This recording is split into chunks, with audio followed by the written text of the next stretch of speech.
Welcome to Stitchery Stories, where textile artists share their life in fabric and thread, inspiration, techniques, disasters and delights. And I'm Susan Weeks, enthusiastic embroiderer and textile art dabbler who also loves podcasting.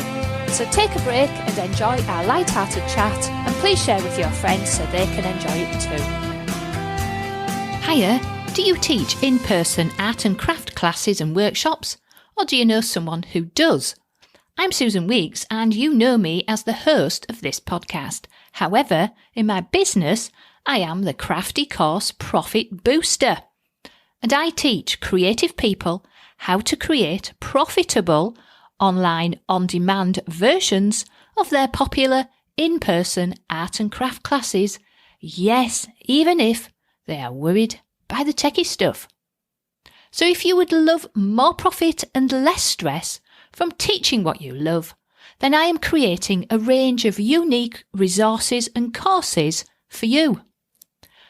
Visit the info page on the stitcherystories.com website for more details as they develop. And now, let's welcome today's fabulous guest. Hello and welcome today to our lovely guest, Emma Horan. Hi, Emma. Hi, Sue. Oh, it's brilliant to speak to you today. And, well, we've had a bit of a trauma, haven't we, with computers and things. So if we sound a bit kind of scrambled and we don't have a brain, that's because we're feeling a bit scrambled and we don't have a brain. So anyway. Oh, God, I need a wine. I don't know about anything. Yeah, no. Else. It's been fun. Right. Lovely to speak. And Emma and I have been trying to organise this for ages as well. So we're finally here. Here is Emma's bio, and then we'll dive in and we'll find out what Emma's been up to.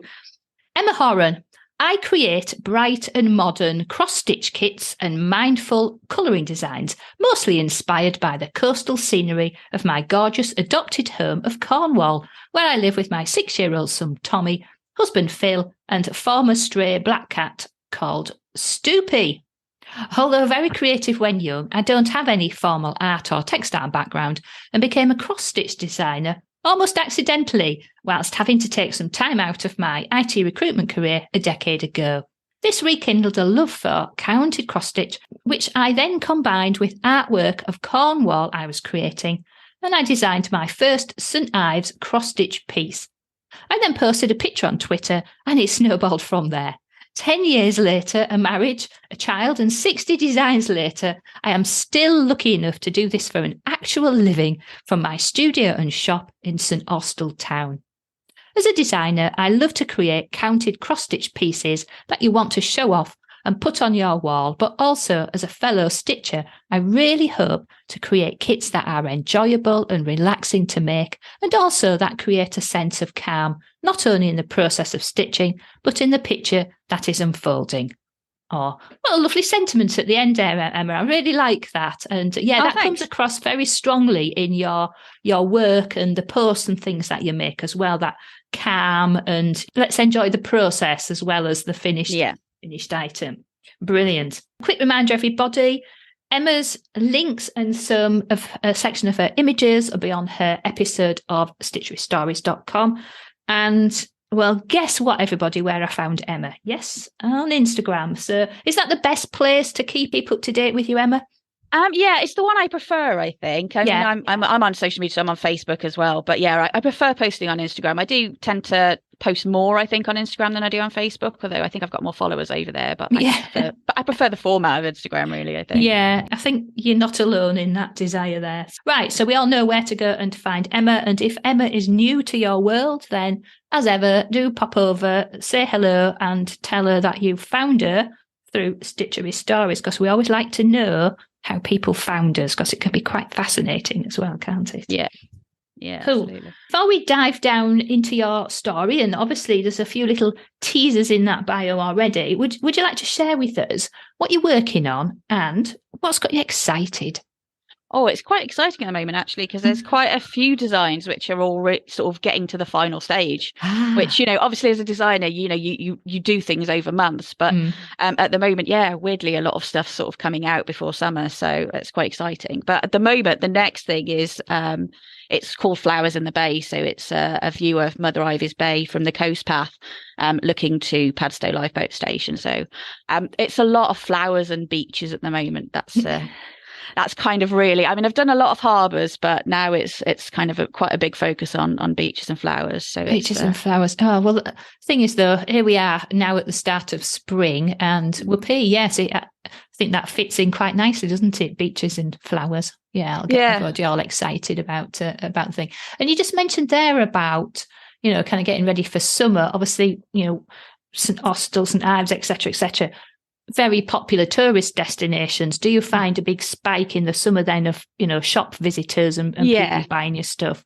Yeah, absolutely. I mean, when I got the space, it was all about getting a studio. I moved from, a smaller sort of studio shop to this place. Yeah. It's a little off the high street. So it wasn't, I wasn't massively expecting, passers-by or tourists. But obviously people that buy my kits like Cornwall, a lot of my designs are Cornwall inspired.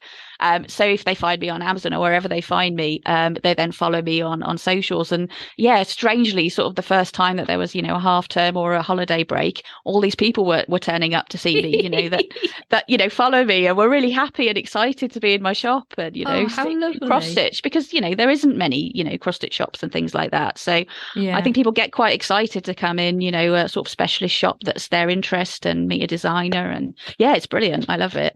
Oh, how lovely. And I was just going to say, are they all looking for Doc Martin as well? Yeah, he's not filming anymore, but he was the first year. Yeah, I think the first year that I'd got this shop, I think they were filming the last series. So I'd get people saying, oh, we've just come from Port Isaac and we've met so-and-so, but I don't watch it. So I didn't know what they were talking about. But I will just say to everybody, so Doc Martin was a very popular comedy drama that was on telly. It's now the last episode, the last series finished about December. I haven't watched it yet. I'm going to go get the DVDs, but I've watched all the others. So very, very another magnet for tourists as well, wasn't it? Yeah, we get quite a lot filmed down in Charlestown as well. They did when we first moved down here. I think Johnny Depp was doing something on the boat going out for Alice in Wonderland, so people got a bit excited. and obviously you've got Poldark as well. So yes, I know. Didn't we all love that as well? Let's do lots of galloping along the cliff tops. Oh dear. Yeah, so you've got your shop. So you've had that a couple of years or so, haven't you? That shop now. Yeah, I moved from a smaller shop to this shop. Numerous reasons. Obviously, lockdown. I worked from home like everyone else did for a year or so, and grew because I'd got more space, so I could put more stuff in, and then couldn't fit back into my little shop. So then, I got this space, which was in lockdown. So I actually got it for a good deal, really, because we couldn't open. People couldn't open non-essential retail until April, and I got it in November. Because for me, it's not massively important that people come into the shop. I sell like most people in this industry. I sell through other avenues and I wholesale and stuff. So if people come in, it's brilliant. But I've got studio space and rooms at the back and everything. So it's brilliant. Yeah, I love it. I know. Well, I've been stalking you that long that I do remember the story about decorating your shop, and you've got your shop and all the IKEA. Yeah, exactly. I'm fitting it out now, and it's like, this is really great.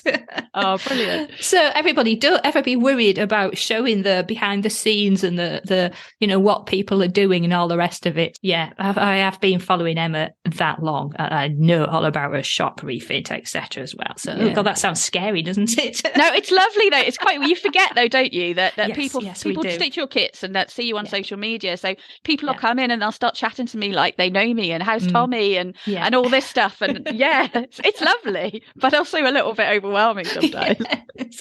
So you've got a few designs coming to kind of fruition there. I just wanted to dive in basically about the story there, saying you don't have formal art or textile background, and this has evolved almost accidentally. So do you want to just add a bit more meat to the bones of that story? Yeah, because I'm sure everyone will be really interested to find out a bit more about how you've got going and how you finished up where you are. As you say, like absolutely delighted that 10 years later you're still doing this and kind of pinch yourself, sort of. Yeah, it always creates a bit of imposter syndrome when you speak to people that, have a PhD in fine arts and stuff. But I was always creative when I was younger, and I did lots of things, but never really thought that I could do it for a living. So, I had a knitting machine, and I stitched, as it's probably up until the age of about 14, 15. I remember stitching, doing, cross stitch kits of like flower fairies and little teddies and things like that. But then I became a teenager, and probably, less creative activities, intervened and things like that. And worked in, different jobs. My degree's in business. So I did a bar management degree, basically. So it's a degree in licensed retail management, and then got a graduate job in IT recruitment. So I did that for quite a long time. Which followed on beautifully from bar, retail. Yeah, straight. Before that, I was a legal secretary as well. I didn't go to uni till I was 21. So it's all strange, but it all helps in a way, I'm sure. It does, yeah. I mean, I've actually got a business studies degree, and then I kind of went into technology and computing. So yeah, it's funny how we finish up, isn't it? But anyway. And then moved to Cornwall, with it sort of in our 30s for settling down and all that kind of stuff. Always wanted to live here. Worked here a couple of years, and then I got ill, and I needed to take time out of work. And because of that, I had time to do things. I went to counselling and sort of had things to face and deal with, and not run away by working and all that kind of stuff. So part of that was being creative. And so I was, I'd sort of walk in the morning, then I'd come back and I'd paint in the afternoon, and I got back into stitching. So I picked up a cross stitch kit. I think it was a baby sampler first off, Mr. Men sampler I did for someone. And then I think there was, a cross stitch magazine with a free Emily Peacock bookmark, and I loved the bright colours, so I bought that. But just sort of stitching alongside that for a while. So for sort of 3 or 4 months. So it was like stitching as therapy, really. Yeah, totally. I mean, it's brilliant for that. Yeah, I think stabbing something with a blunt needle for quite a few times is definitely therapeutic. It is indeed. Yeah, so I did that, and then it was my husband that kind of suggested, because I'd been painting, just doing little acrylic scenes of Cornwall, and he said, you should try stitching one of your paintings. A throwaway line there. I thought, you think, I couldn't do that. I had no idea where to start. I don't know what I'm doing. So I kind of sort of dismissed the idea for a while, and then strangely, we were walking, we were in going to a National Trust property. I'm not sure where it was. I think it might have been Mount Edgecombe. And we were walking around, and they'd got a secondhand bookshop. And I walked at, as you do, love a secondhand bookshop. Walked in. Yeah, they'd got a sort of 20p bin with things in it. And inside there was some cross-stitch design software for 20 pence. Magic. It was a Jane Green. I think it was 1998. So it was pretty old software. But I thought, well, if this isn't a sign. So I picked it up and took it home. And with that and sort of graph paper, I did St Ives, which was the first one. So it was kind of done. I think I stitched the first one about 4 times as well. I had no idea you didn't need to do that. So it took a long time for the first one. Every time I made a change, I was like, I've got to stitch it. But you obviously don't need to do that if you've got right. Yeah. Well, obviously these are lessons learned. We'll get onto that. So and that's one of the images that you've shared with me as well. One of the versions of that first design. Yeah. Wow. So obviously you've gone round in a circle with that one a few times, didn't you, then, to get it that far? Yeah, and it was just one of those lucky moments. I put it on Twitter, and Cross Stitch Crazy magazines, which sadly no longer exists, retweeted it. They obviously have the tag Cross Stitch, and it got a few likes, and it got retweeted, and I became a cross stitch designer so accidentally. So. Oh, I love that. But again, this is a story that people have shared with me a lot of times. It was like, one thing, you posted something on Instagram or Twitter or somewhere, and somebody out of all the people in the world saw it, found it, shared it, and whoosh, off you went. Brilliant. Yeah, it's amazing. It is amazing. It really is. Wow. Cool. So you became an accidental cross-stitch designer. So really, it's like when you get when you're running services, like I did for a long time, when you get your first client, and then it's like, okay, what do I do now? Client number 2 or kit number 2 is often the next step up, isn't it? So what happened after that first one then? We'll come back to the lessons learned. Oh yeah, I just quite like designing. I think the next one was a Mevagissey bookmark. So I thought, I wonder if I can design a bookmark. So I just tried, which is the lighthouse, Mevagissey's a local town near St Austell. And I designed a bookmark from that. And then I just thought, I'll keep going. I'll put a few on it. I'd only got Etsy then. I'll try and make a few kits. And, all the kits that I made first, I threaded all of the threads. It was all a very lengthy process, and, sold a few on Etsy. But really, it was just at that time, it was just for me. It was to keep me busy. It was never going to be a business. So it was just, well, I've got into this now, so I'll just have a play and see how long I can do this for till I need to get a proper job again. But Right. So you were still doing this whilst you were not yeah. So that was kind of, What was that tipping point then, Emma, between you deciding whether you were or were not going to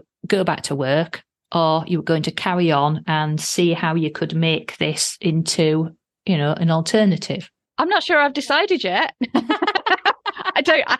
I never stopped to think. I just carried on. It was going well, so why stop it?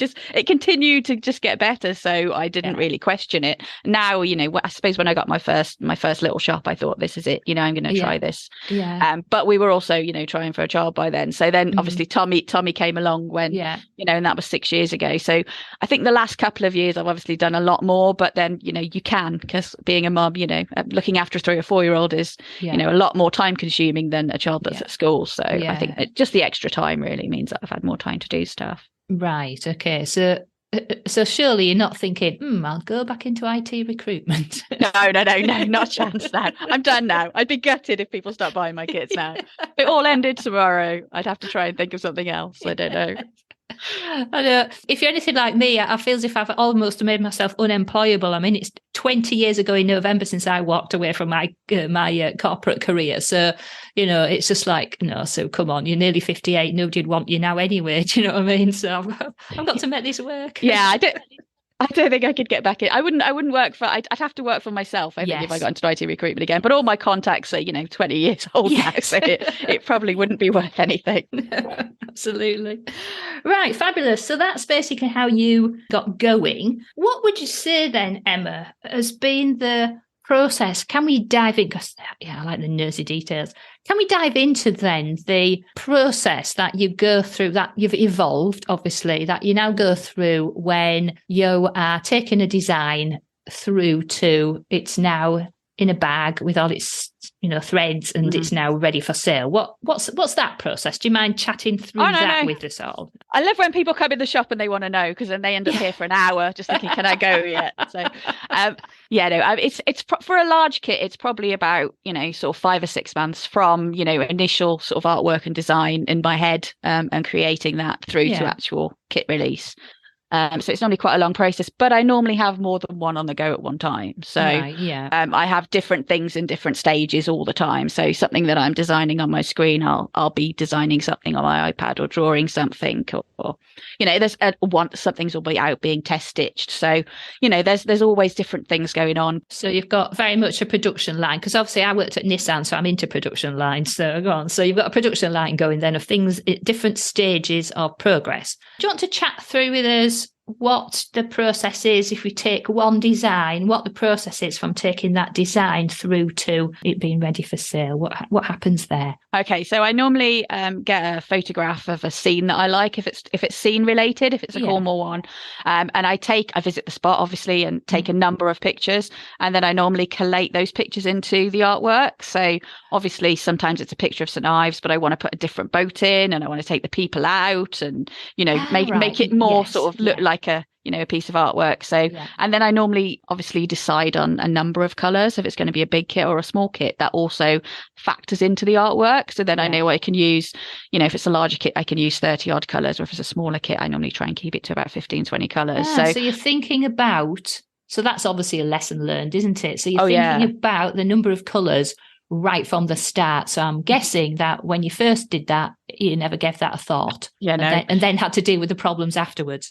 Absolutely, yeah. and now I think in thread colours. So I'm drawing, going, that's 159.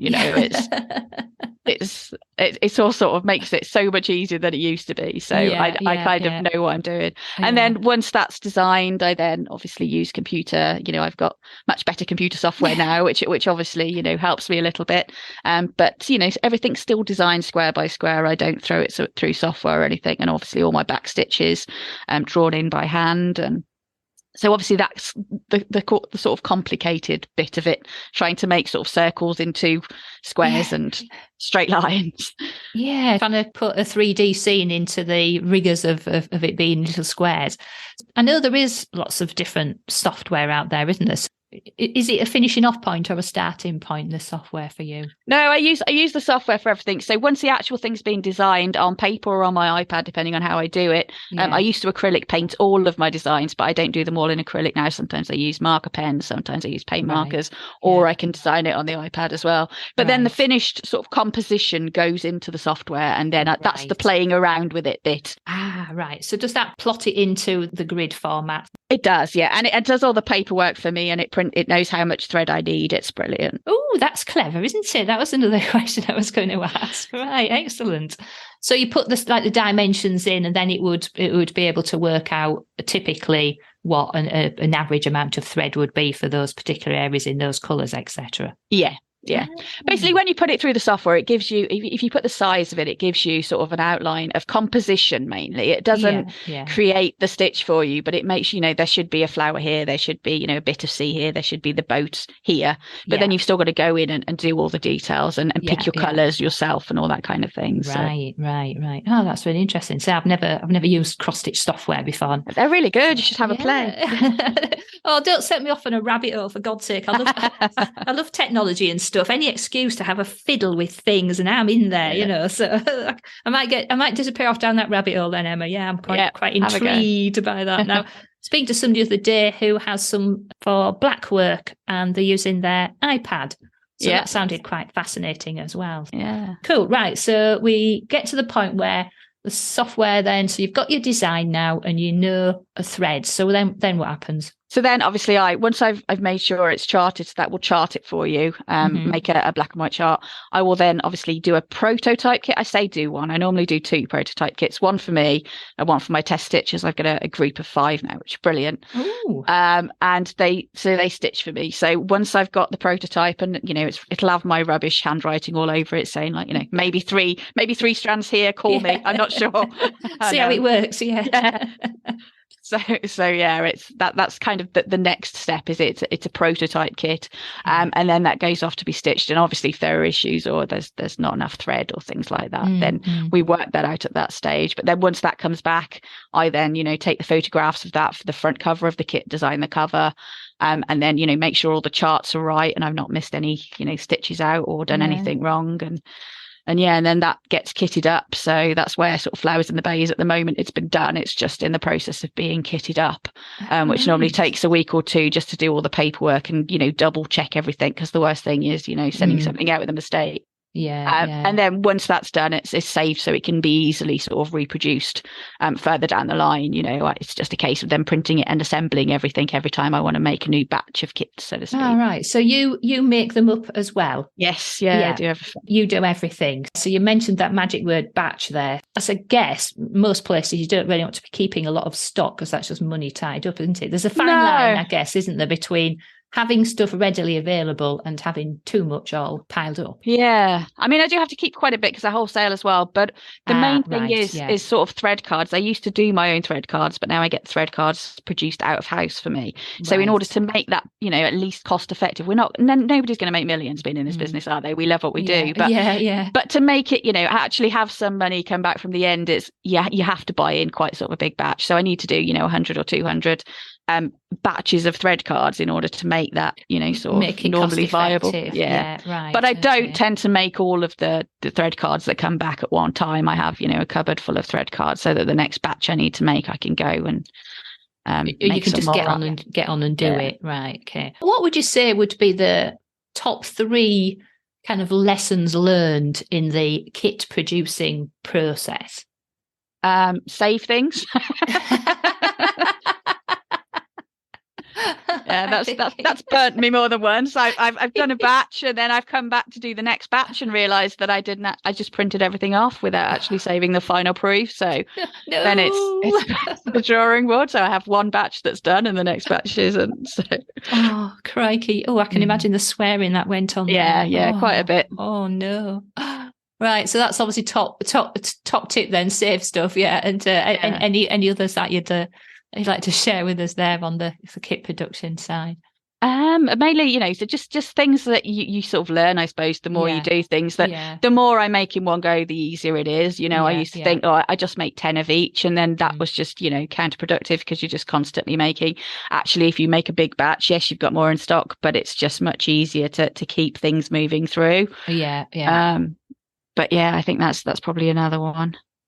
That was something I was quite interested in, because, say, car factory, some of it's synchronized, but batch work goes on as well, and there's all the whole issues of stock and all the rest of it. So for me, I can immediately see how and why you would do some of these things, but that's because I've come from a car factory background. An artist or done something else, a lot of this would be, they wouldn't even have thought about it at the start, because you don't know what you don't know, do you? So I was just quite interested in how you'd evolved. I can feel some painful lessons in there. Oh yeah, things took so much longer. I can't believe that, how long it used to take me to do certain processes that now are just quite easily done.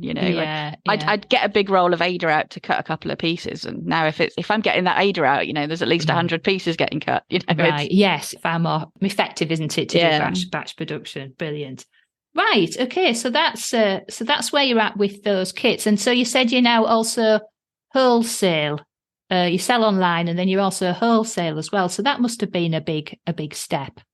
Yeah, I think it kind of started off gradually, like a lot of things. I think with the business, is it was just the first, I think, a local shop that stocked stuff. So there's quite a few shops in Cornwall that stock my kits. There's obviously cross stitch suppliers online that stock my kits. So that's a portion of my income, and then a portion obviously comes from the online my web shop. I've got quite a good following online, so that especially new releases and things like that, they tend to sell quite well from my web store. And also I sell on Amazon and eBay and all of that, which is how people find me.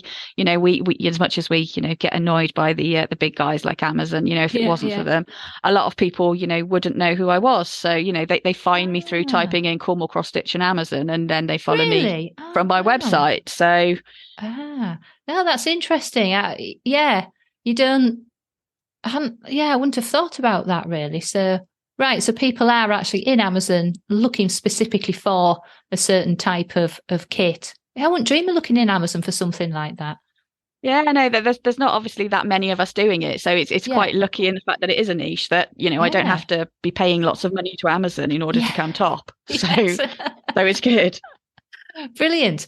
And there was something that it was ages and ages ago I spotted you were having problems with people like cloning, copyright theft and cloning your kits and stuff. Does that sort of thing still happen, or has that been improved in Amazon, etc.? Oh, I've not had it for a while, but I took out a trademark. So my Amazon, Emma Louise Art Stitch is now a branded trademark. So I've paid for that to happen, so that no one can actually advertise it. But if you do that, then you can actually go through Amazon and send them your certificate of trademark registry. And they will make sure, if you're a registered brand, that, because I wasn't a registered brand on there before, they will make sure that no one else is allowed to sell your kits unless you give them, proviso to do it. So okay.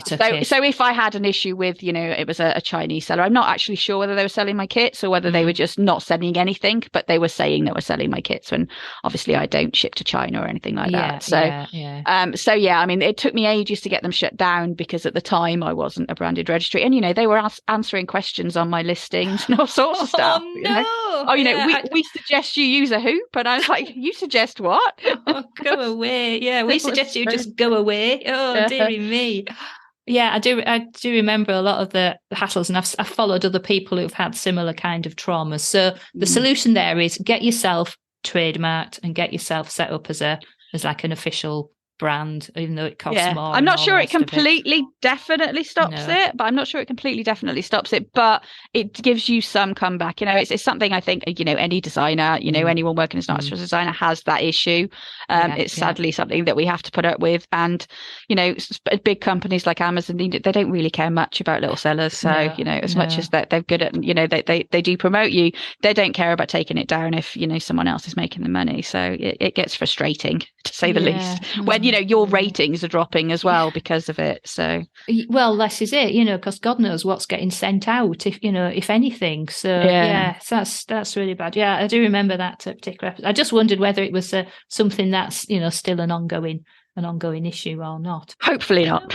Yeah, I usually have a question about favourite techniques, but I guess it's cross-stitch, isn't it? Yeah, to be fair, I love a bit of everything, to be fair. Yeah. I dabble in all sorts. And in terms of, sort of playing around with, I paint in all sorts and design all sorts. I love doing a little bit of everything, to be fair. But yeah, I love cross stitch. Yeah. And also you started off with your scene, your scenes, but then having a look at the range of designs that you have now. Some are maritime themed, but then you have other styles as well, don't you, Emma? Yeah, everything just kind of progresses really, or what comes to me at any one point, I suppose. Right. Sometimes it's obviously Cornwall, that inspires me because it's it's beautiful, and sometimes it's like I obviously, like a lot of creative people, I follow different accounts on Instagram, and a couple of days ago someone knitted a jumper and I just thought the colours on that are amazing, for a stormy sky, so I saved the picture.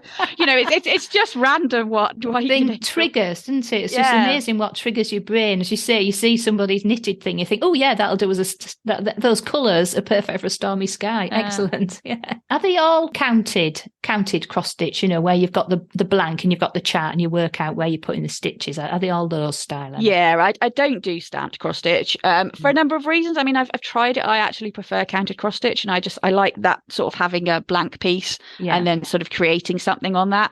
And again, I think sort of production costs, if you're a designer, making sort of kits for actually doing stamped pieces and actually getting, the design put onto the fabric, it's, a lot more of a cost, which would obviously be factored into making a kit, which for a little company like me would probably make that, obviously too high for people to buy. Yeah, that's a good point. Yeah.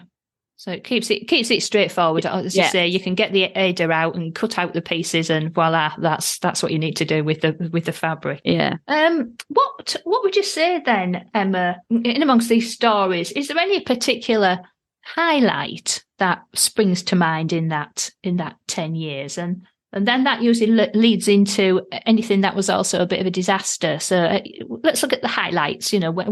What would you say your favourite highlight is? I think little highlights all the time, isn't it? That's what keeps you going. Yeah, but I mean, the first sale, obviously, first magazine chart I ever did, opening the shop. But I think mainly the thing that I love, and every little highlight is feedback. I love customers' feedback, and obviously because I started this out of sort of a low point for myself. Yeah. When I get, I've got a customer gallery on my website where people can send in, finished pieces and all sorts of stuff. So yeah, I get so many letters and messages and stuff from people, with finished kits attached to them, saying things like, this got me through, and I having treatment for cancer or grief of somebody losing someone, and I get beautiful stories and messages alongside what they've created, and that's that's the boost for me. That's why I love this job. It's brilliant. Yeah, that's so nice is to get those, and it just makes all the difference to us, doesn't it, to get that. Feels if people somewhere you've made a ripple that's really helped somebody's life. Losing my voice. Dear me. Right, so that's a lovely high point. Then, as you say, you've grown, haven't you, with the first kit, the first sale, etc., etc. So, have you got anything that would perhaps be described as a bit of a disaster? Possibly quite funny, but at the time probably wasn't. And importantly, what did you learn from that, Emma? Yeah, I think a disaster's a bit dramatic, but yeah, I mean, stitching's great because you can have disasters all the time. You just take it out. Nobody likes the frog, but you have to put up with it sometimes. But most of my sort of errors, shall we say, have been sort of printing errors, and not sort of chart errors, but stuff like I think the first batch of colouring books I actually sent out, I'd put the last page upside down in the print proof. So I got a batch of colouring books with upside down back pages. I've had mugs that have got design flaws on them. My business cards still have the wrong postcode on them. It's, for some reason, anytime I send something to my printing company, I tend to mess it up. But I'm used to it now, so I just laugh it off. Yeah, colouring books. So that's interesting. So I suppose you're doing sceneries and things. Yeah, it seems like a natural extension of that. So when did the colouring books and the other items, when did they get born? Yeah, so only a few years ago, really. A couple of colouring books, only I think 2 years old now, nearly 2 years old. Yeah. But yeah, it was ideas really, because a backstitch chart is very much like sort of the outline of a colouring picture. Yeah. And I think someone actually sent me one they'd coloured in and said, "Oh, you should do colouring books." And I was like, "Yeah, you're right." So I I had to play, and obviously because the way that I draw and the way my designs are is that they're bright designs, mainly with black backstitch, which I like. Yeah, I'm all about color. Everything is, everything that I design, it's mostly the color that inspires me first. So yeah, I think because I've got those black outlines in all of my illustrations, it was very easy to then, sort of do that, sort of copy that and turn that into a colouring book. Right, yes. And that is a brilliant example of leverage in your business. So you're doing one thing and then you can make another income stream by a few tweaks. I follow a guy in America who I know, and he is brilliant at what people would call low content or no content books. And he has loads of these things on the go, and he's such an inspiration. It's a really great guy. And so, yeah, colouring books just totally falls into that. You were already doing the designs and, a few tweaks, and now you've got a colouring book. And it all heads into the sort of the mindful aspect, which is what I really, focus on. Is I'm not into doing, technically challenging projects. I'm into doing something that, people will just take some time out and stitch and enjoy. And then at the end, they've got something that they like. And I think, sort of colouring books then goes into that sort of meditative aspect as well. So yeah, it does. And if it's a miserable rainy day on the summer holidays, then somebody's got something to do for the kids as well. Yeah, they pop in and get some postcards and some pencils to do in the caravan. I really love that. That's fantastic. And then basically to kind of finish up, because we've had a few technical errors, and Emma does actually have to go dashing off to go and get her boy. So we're against the clock today, aren't we? Which is unusual for always. These episodes. Yeah. So what I was going to ask you was, quite often people would have unfinished objects lurking around. So is there any kind of kit or design that you thought would be a good idea, and then afterwards you thought, no, I'm going to scrap that, so a UFO in that kind of aspect? Yeah, I never give up. They always go on the back burner. They will get completed at some point. I have loads. Yeah, I've got a great wave design, which I've been playing with. Actually, the retro duo, the background for that actually started to be a background for sort of this great wave design that I was going to do of, a wave sort of crashing through some sort of sky. But instead, the wave didn't work, but I liked the background. So I then used the background to create the retro surfer and the retro lighthouse. So that's how they came about, weirdly. But then I'm still playing around with the waves. Right, yeah. So those two images are also two that you've sent me as an example, and they're lovely. I love the colours of those as well. They're really distinctive, those, Emma. So yeah, again, you've got a good range of different styles to appeal to lots of people. It's not just scenery, is it? Yeah. There's those and the little creatures and things as well. Just sort of stitch. I think stitching that makes you happy is kind of what I like. I like to stitch things that make people feel good. It's a nice sort of bright stitch that you can pick it out and you've had a rubbish day and it's raining and it can cheer yourself up a little bit, at least that's what I hope anyway. So the Great Wave at some point will be released and it will be amazing, but at the moment it's terrible, but it will be amazing at some point. There's quite a few like that. There's I just can't get the angles right. I mean, it's hard when it's cross stitch because it's all lines and squares, the artwork might look great, but the cross stitch design process stalls. I mean, in terms of stitching, I am a serial starter, so I have a cupboard full of UFOs. When I start a project, so I will prototype one for me and one for my test stitcher, and then they'll obviously give it me back, in record time of like 3 weeks or something. Wow, yeah. And I will have put 15 stitches into my hoop, and then it goes and joy, because once I've seen it, it's lost the sparkle for me. It's kind of like the joy is finding out what this new thing is. So once I've actually seen the test stitch version, it goes back into the cupboard to join all its friends and never see the light of day again. So I don't know when, but yeah, I love starting. I love new starts, new project starts. It's brilliant. Yeah, so many people do. I think there's lots of people laughing there. So yeah, you've got a cupboard where your cross-stitch designs go to die, but you are lucky in that you've got some very enthusiastic test stitchers who bring your things to life as an opposite to that. So brilliant. And I think really, Emma, just to kind of wrap up your comment there, a couple of paragraphs ago about designs that are bright and cheerful and to make people happy. Thought that was a brilliant summation of the work. When we go and look on your website, it is all very cheerful and bright, and it's like holiday scenes, and yeah, you've succeeded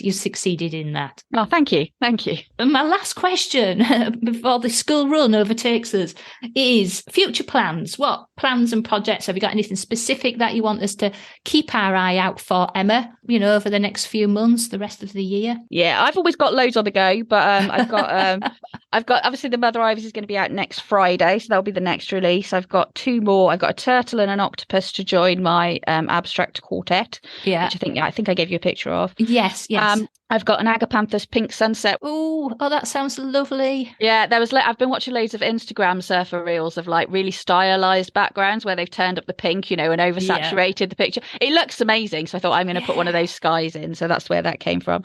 And also because I've done Stitch Saturdays here, and that's going really well. So I have a group of stitchers that come in every couple of weeks, and it's brilliant. But I've got people that have contacted me saying, they can't make it. So I'm looking at doing, sort of retreats down in Cornwall, so people can come and stitch with me. And yeah, so that would be a great thing. But yeah, just loads of and new designs. So I've got 2 new designs dropping in the World of Cross Stitch. So next month they've got a Path to Paradise, which is based on Trevone Beach. So that will be in their April issue. Another Moonlight design coming in World of Cross Stitch in July. So that's quite a bit. Oh, you're a busy bee. Yeah.